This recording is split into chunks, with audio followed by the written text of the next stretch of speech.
वीराना episode 8। Pallavi को एहसास होता है कि उसके सभी सवालों का जवाब उस बाड़े में ही मिलेंगे। वो बाड़े की तरफ निकलती है। वो कार से वहाँ पहुँचती है और अपने सामने एक नया बिल्कुल रेनोवेटेड बाड़ा देखती है।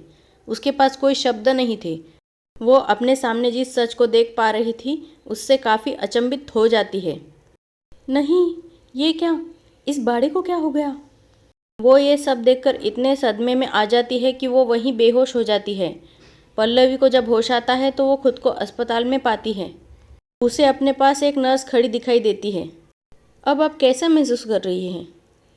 मैं ठीक हूँ। मैं यहाँ कब से हूँ? ओह नो, मुझे किसी को खबर देनी होगी। पल्लवी काफ़ी परेशान होने लग जाती है। तुम आराम करो, परेशान मत हो। तुम सिर्फ यहाँ कुछ ही घंटे से हो। तुम जल्द ही यहाँ से डिस्चार्ज हो जाऊंगी। ठीक है, मगर हो सके तो जल्दी करें। मुझे जाना है कहीं और मेरा जाना ज़रूरी है। बिल्कुल, हम देखते हैं हम क्या कर सकते हैं। पल्लवी डिस्चार्ज हो जाती है और तुरंत पुलिस चौकी जाने के लिए निकल जाती है। सर, मेरा बॉयफ्रेंड सार्थक पिछले 6 दिनों से कहीं गायब है। क्या वो यहाँ आया था? हाँ हाँ, वो यहाँ आया था और जितना मुझे याद है उसे एक रंजित नाम के व्यक्ति की लापता होने की शिकायत दर्ज कराई थी। ठीक है, अगर आपको इनमें से किसी के भी बारे में कुछ पता चलता है तो प्लीज़ मुझे ज़रूर बताएं। पल्लवी मनोज के पास पहुंचती है।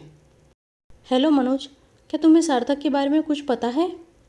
नहीं मैम, क्या हुआ? जब से बाड़ा बना है तब से मैंने उन्हें कहीं नहीं देखा। ठीक है, कुछ भी पता चले तो मुझे बताना। पल्लवी एकांत में बैठ जाती है और खुद को लाचार महसूस करती है। मुझे लगता है इन्वेस्टर को सब बता देना चाहिए। जितना बड़ा ये बाड़ा है उसे देखकर लगता नहीं कि इसके बारे में छुपाया जा सकता है। पल्लवी मिस्टर भोजवानी को फ़ोन करके सार्थक और रंजीत के लापता होने से लेकर रेनोवेटेड बाड़े तक की सारी बात बताती है। ये सब सुनकर मिस्टर भोजवानी को कुछ समझ नहीं आ रहा था। मेरे तो कुछ समझ नहीं आ रहा कि क्या चल रहा है। आपकी कंपनी क्या सोचती है इसके बारे में? मजाक चल रहा है कि यहाँ? देखिए सर, क्या हो रहा है इसके बारे में सही सही से किसी को कुछ भी नहीं पता। बिना सोचे समझे हमें किसी भी नतीजे पर नहीं पहुंचना चाहिए। ठीक है, मैं अभी वहां पहुंच रहा हूं और अब तुम मत गायब हो जाना, वरना तुम्हारी कंपनी के लिए अच्छा नहीं होगा। पल्लवी कुछ बोल पाती उससे पहले भोजवानी फ़ोन काट देता है। पल्लवी डर के मारे वहीं बैठ जाती है। क्या करूँ अब? कंपनी बचाऊँ या सार्थक और रंजीत को ढूंढूं? कैसा बवंडर है ये। भोजवानी और बाकी इन्वेस्टर साइट पर पहुंचते हैं। इन्वेस्टर भोजवानी को तो ऐसा लग रहा था मानो उसके पैरों तले ज़मीन खिसक गई थी। शब्द उनके हलक में ही अटक गए थे। 2 मिनट तक तो उन्हें समझ ही नहीं आ रहा था कि वो क्या करे। ये साइट इस तरह क्यों दिख रही है? ये तो अब तक सब टूट जाना चाहिए था। ओह माय गॉड, पूरा बाड़ा वापस कैसे बन गया? हम तो यहाँ मॉल बनवा रहे थे। पल्लवी उन्हें सब कुछ बता देती है, रंजित के गायब होने से लेकर बाड़े के पुनर्निर्माण तक। मिस पल्लवी, लगता है आप बात की गंभीरता को नहीं समझ रही है। हमने यहाँ पे मॉल बनवाने के लिए पैसा दिया था, कोई पुराना घर बनवाने के लिए नहीं। आप सबको सड़क पर ला सकता हूँ मैं। Do you understand? सर, मुझे माफ़ करें, मुझे यहाँ आने से पहले कुछ मालूम नहीं था। कुछ भी नहीं पता क्या तुम्हें? क्या यह भी नहीं पता था कि मुझे यहाँ मॉल चाहिए था? हम अभी भी इस बाड़े को तोड़कर यहाँ मॉल तैयार कर सकते हैं। कैसे कर सकते हैं? पहले ही बहुत नुकसान हो चुका है और इसके लिए तुम्हारी कंपनी का बहुत बहुत धन्यवाद। लेकिन सर, किसी को भी मालूम नहीं था यहाँ जो भी हुआ था। हम ज़रूर कोई रास्ता निकाल लेंगे इस स्थिति को ठीक करने का। और कैसे ठीक करोगी ये सोचा है तुमने? मजदूरों को मुफ्त में काम करवा कर मॉल बनाने का सोच रही हो क्या तुम? नहीं सर, मैं यह नहीं। अगर सार्थक या रंजीत ने ऐसा करने का ऑर्डर नहीं दिया होता तो मजदूर कभी ऐसा नहीं करते।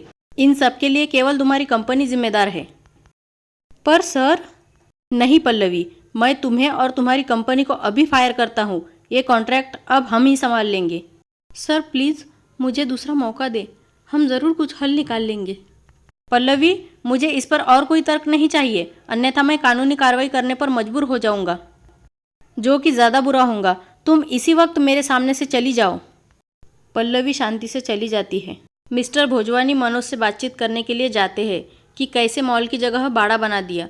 मनोज उन्हें सारी घटनाओं के बारे में बताता है कि कैसे सार्थक ने बाड़े का फिर से निर्माण करने के लिए जोर दिया था। जैसे ही तुम्हें ये ऑर्डर मिला तुरंत मुझे बताना चाहिए था। पर सर, हमने सोचा कि सार्थक सर इतना जोर देकर कह रहे हैं तो शायद ये आदेश आपने ही दिया होगा। मिस्टर भोजवानी, मुझे बिल्कुल पता नहीं था कि आपको इस बारे में जानकारी नहीं है। मिस्टर भोजवानी मनोज से सारी बातें करके और इसमें मनोज की कोई गलती नहीं ऐसा कहकर वहाँ से चले जाते हैं। इसी बीच पल्लवी घबराई हुई घर चली आती है कि तभी उसके दरवाजे पर एक दस्तक होती है। दरवाज़ा खोलते ही वह देखती है कि वहाँ एक पुलिस ऑफिसर खड़ा था। मैम, हमें मिस्टर सार्थक के बारे में आपसे पूछताछ करनी है। ठीक है सर, आप प्लीज़ अंदर आइए। धन्यवाद मैडम। अब आप क्या हमें बता सकती है कि मिस्टर सार्थक से आपने आखिरी बार कब बात की थी और क्या बात की थी? मैंने आखिरी बार बात 6-7 दिन पहले रात में की थी।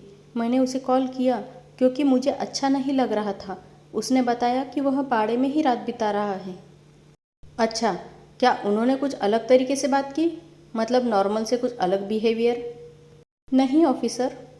अच्छा ठीक है, अगर आपको सार्थक के बारे में कुछ पता चलता है तो हमें तुरंत बताइएगा। उसके बाद पुलिस ऑफिसर के जाते ही पल्लवी आराम करने के लिए जाने लगी और जैसे ही लाइट ऑफ करने वाली होती है कि उसके कमरे में सार्थक दिखाई देता है। हे भगवान, सार्थक तुम यहाँ कैसे? कहाँ थे तुम? सार्थक पल्लवी के घर कैसे पहुँचा? क्या हुआ इस बीच उसके साथ? जानने के लिए देखते रहिए मेरा अगला एपिसोड।